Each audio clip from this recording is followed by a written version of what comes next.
C'est la dernière fois.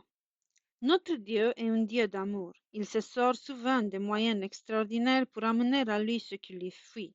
Il ne veut pas la mort du pécheur, mais son salut. Personne ne devrait être perdu, mais beaucoup ne veulent pas se laisser sauver. C'était en plein hiver. Une semaine d'évangélisation avait été annoncée et les réunions devaient avoir lieu dans une grande salle de ma ville natale.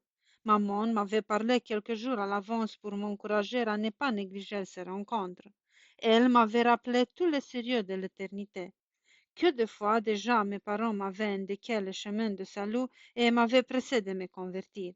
Mais j'étais indifférente alors que mes deux sœurs avaient reçu dans leur cœur le Seigneur Jésus comme leur sauveur.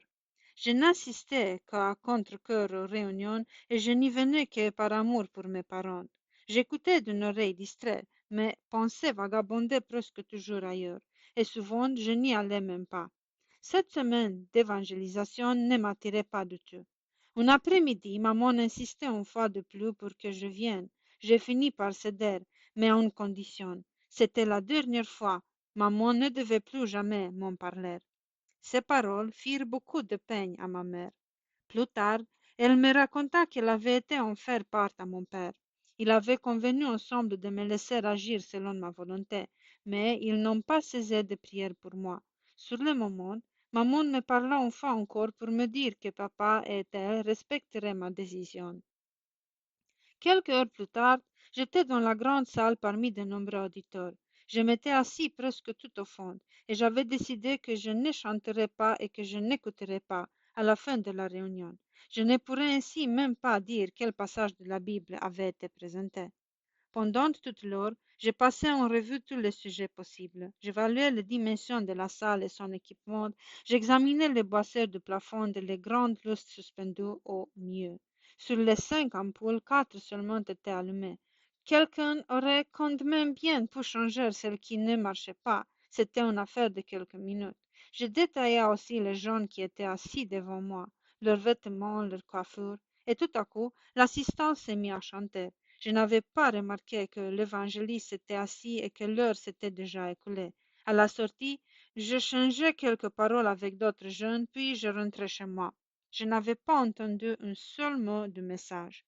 Dieu pourtant m'avait parlé, il avait touché ma conscience. Cette nuit-là, je n'arrivais pas à m'endormir. Je repensais constamment aux grandes lustres du milieu de la salle.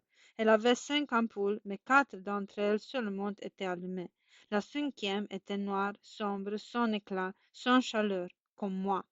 4 lampes brillaient, papa, maman, mes deux sœurs. Et moi, ah, j'étais sans lumière, sans chaleur, parce que je n'avais pas encore accepté le Seigneur Jésus comme mon sauveur. J'étais encore dans mes péchés. J'étais mort aux yeux de Dieu. Je n'étais pas réconcilié avec lui. Je n'étais pas son enfant. Tout cela se dressait devant mon âme.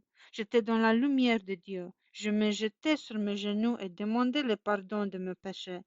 Comment aurais-je pu rester indifférent quand j'étais placé ainsi devant la sainteté de Dieu? Et Dieu eut pitié de moi.